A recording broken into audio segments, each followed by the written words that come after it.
Straight to the point. Now, tagantag pagtagad mahigala ng atong dugang hisgutanan robutaga. Kini mga higalang atong nasod. Karon Rizal Day mga higala. Kung ang matag-usa siguro katao dunay huna-huna og hiyas. Bisag part lang sa hiyas mahigalan Dr. Jose Rizal nga willing mga kahigalaan nga mo sakripisyos kaugalingon para sa nasod. Paminaw ko masulbad ning problema nato sa korupsyon. Kay kung tinuod ka mahigala nga leader, tinuod ka mahigala nga dunay malasakit sa imong country, dili mo unahon imo kaugalingon nga moburot ka. Ha? Karon landaan mahigala naunsa naman ning dagana ron. Unya medyo mabutang na to mahigalag nagkalapsaw na ang mga voters gyud mo numero 1 mahigala nga atong educate labot ani nga makapili ta mahigalag tarong nga mga leaders. Kay mahitabo ani inigabot mga higalas ting eleksyon ulug-ulugan lang mga higalag hatag og puspas og tagaan mga higalag kwarta okay naman, ha? Mismo lang ganis pagkakaron malawgaw mga higala ang mga issues kay doon naman po mga higalay bisan gani kini mga mo nasa social media mga kaigalaan doon naman mga trolls ana. Ha?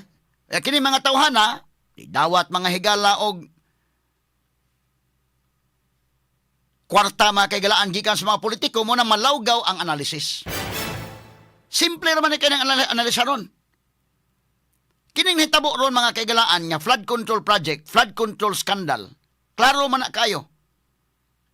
Trilyon guni ang kantidad mga sugid tig paminaw. Kinilandaan mahigalang sa Sugbo, billions ba yun? 50 billion ba yun, Iday?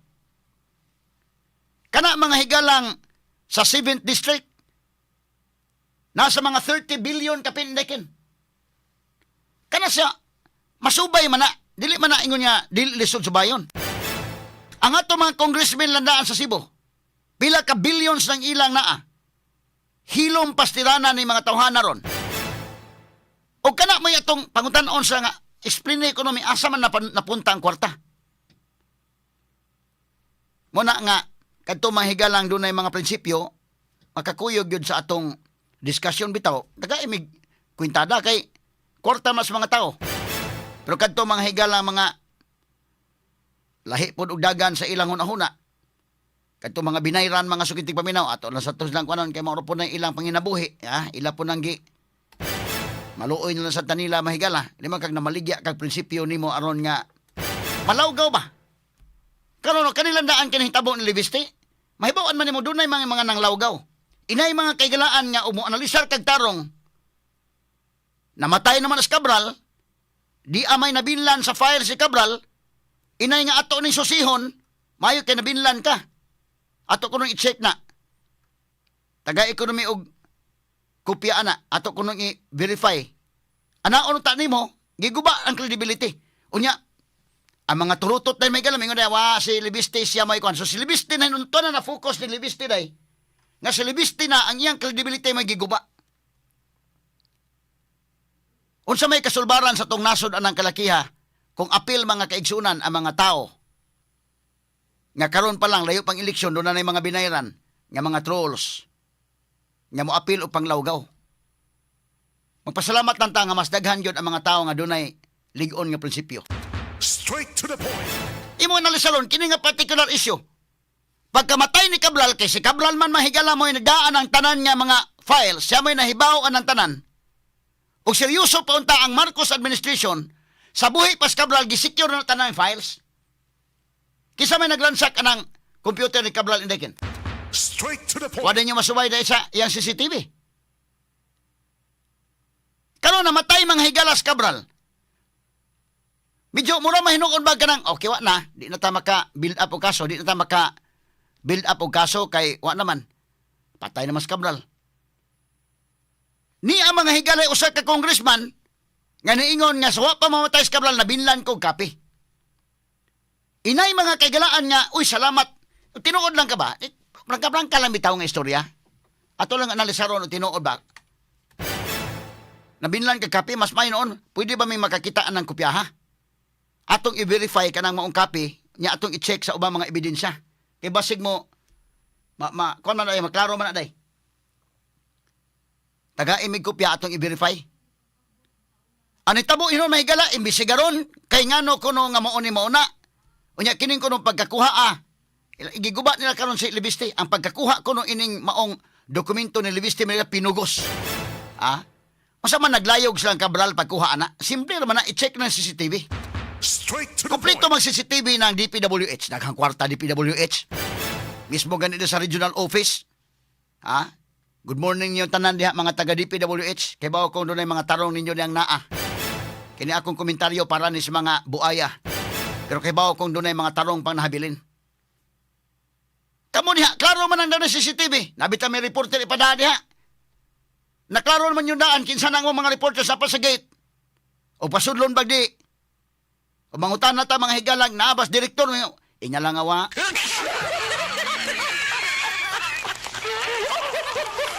Bisan gani ang mga balay karon mahigalang, simpleng mga balay, doon ay mga CCTV. Ay may patuha nga kanang Department of Public Works and Highways din magtrabaho si Cabral undersecretary nga level na why CCTV diha. I-check. Kailan man ron giguba mahigala nga kuno si Libiste na nanguha na dito nga kuha ni Cabral dokumentong Cabral pinugos nga pagkakuha by force kuno.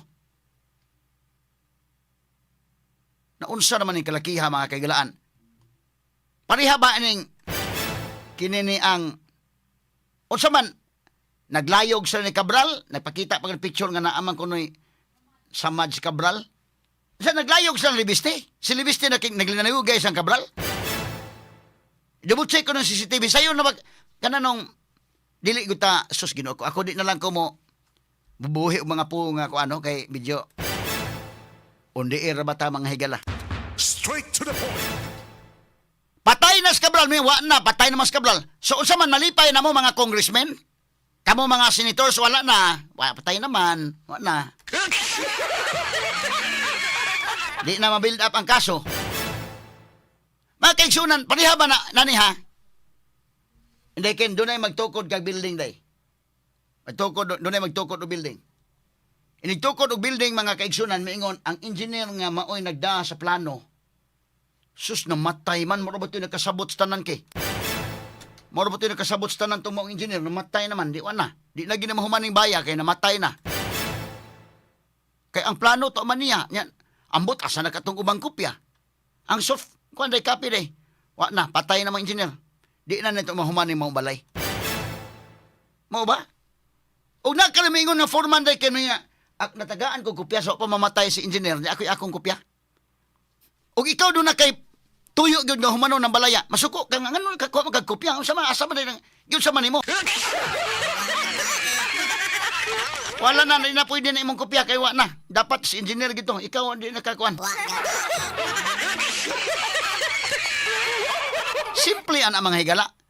Og namatay ang engineer, nga mo'y nahibaw ang pagtukod ang mga project, waday siya makig-discuss ang mga foreman day. Wa sa day makadiscuss sa iyang mga panday diha. Og nakara usa ka panday ron nga maingon nga pagka wa pa to matay si engineer tagay-tagay mo gud may nabinlan ko og kopya. Di USB ay. Inay malipay ka nga na mayo gani taon ka na kay USB. Beto ko nung tan-awon ko no nya atong i-check ni sa kwan. Kay nakatukod naman nakatukod naman tag ibutang tag tulok anda ng building day na may mga kabilya, natukod naman mga haligi, natukod naman ang kwan. Medyo wa pa lang gid mahuman. Muy yung kanili na nato ma-build up na wa namang engineer. Saan ang istoryaha eh? O moingon ang foreman ron nga nabinlan man ko. Or bisag ko sa kapanday lang, mayon nabinlan man ko. Ato lang i-check ni. O ikaw mo oy tinuod mga higala nga doon na kay tuyo gyud nga humano ng imong balay. Ngano di man nimo pasalamatan, salamat no kay nabinlan ka. Ato ko nung i-check. Ngano ba ka mo cooperate ano nabinlan? Instead nga imo mga higalang amiguhon ang nabinlan day, imo awayon ang nabinlan. Unsang klasiha sa utok na? Straight to the point. Simple naman ka ng sabdon. Ha? Kinihinon ka libiste nga mo'y nabinlan. Mao na hinoon mga higalay, giguba ang credibility. Di na ta makabuild up o kaso. Kaya naman, patay naman si Cabral. Ang kanan mga staff ni Cabral nga nabinlan. Kana nga level nga undersecretary na mo ganyan mga staff nga gisugo. Imbis tabangan nila sa libiste, pag-determine kung tinuod ba nga files o dili ba, counter-check lang na din ha. Sus, ilan naman hinong giguba. Muna ko example ha, ang engineer na matay. Ang question, pagkamatay sa engineer, di na mahuman ang bahay kaya namatay ang engineer. Sa may nadasta ng plano, ang katiyang computer day, tuwara ba dito tanan? Karon og dunay usa ka panday nga moingon, o ang foreman moingon, nabinlan ko plano. Masuko ka, foreman? Masuko ka? So di na mahuman kay patay na? Ato ko na i-check na, ikaw panday be, kanang tanawon to be na may kay binlan ka, to i-check ko na, uy maog yun eh, tanawon taning mo ang plano, di ba, kay basi di mao. Pag tanaw mauman ng mga haligiha, ang sukod mauman, na po kahaligi, uy, maog yun eh, maiba man ang mag-counter check, kung mauba na o dili ba? Naunsa naman yung kalakiha ron? So ilang giguba mahigala sa reviste nga ningadto kuno mga kaigalaan sa DPWH, namugos kuno dito, gikuha ang file ni Cabral mahigala pero naglayog sa Cabral. Wa man og gawas ng istoryahas buhi pas Cabral. Og wa mo tingog sa reviste ana nga naa sa kopya, mahitabo ba ni karon? Nginani? Nya kanas lakson karon, iyo mas lakson sa nga naa po sa kopya, gihatag sa abogado ni Cabral. Nga doon na mahigalay mga cabinet secretaries nga na-involved. In fact, si Secretary Manuel Bunuan, ang DPWH Secretary kanadto, doon ay 30 billion nga naa diha mahigalang allocables nga naa para niya. Kanang kang ES, o kinsa lang ES, nga doon ay 8 billion. Matod pang lakson, malagmit kining ES. Sa itong report mahigalang nga, kinsa may lain na ES? Executive Secretary? Si Bersamin eh. Kisi-kisi mo si Bersamin, wala po ko'y labot yun na. Kung why labot si Bersamin, labi na kay kanhi Chief Justice siya may mapakita kaisog day. I-expose na din ha. Ayaw pag meter-meter og tingog, sus ginoo ko. Pero mo lang ginawa, kasabot sa doon sa'y kapalit na gindakin mo nang handlock ng uban. Karon na kita ni mo, muna nga nganong na negative 3 si Marcos? Tanawa ang mga signs. Di ay gutisa mga kaigalaan nga na ay affidavit. Basta musulti ka against sa administration, ikaw may gubon. Agi guba as gutisa may gala gumikan sa iyang affidavit, ang notaryo man muna. Sus, di arang isyo may galas kilid-kilid. Ang tungas-tunga, wa gid iga. Ang substance sa affidavit, wa mahigala. Dito kilid-kilid mi igo. Ang isyo may galang barsaga. Una pas barsaga na silutan, ang mga congressmen nga mga buaya, mga higala, ang mga senador, mga cabinet secretaries nga mga buaya, wa pagin-sulutihan to dun. Una pang nasilutan ang musulti. Kinisilibiste, delikado imbestigaron ni silang ethics committee indikin. Una po niya ning masilutan. Unsa naman ni Marshalo na taan eh? Og na mo tingog mga kaigsunan may gukuron? Straight to the point. Og niya matingala mo ngano na negative 3 ang rating ni BBM? Not just number one. Simply dominant. Straight to the point. The attorney Rufiel Fernandez Panyo. Not just number one. Simply dominant.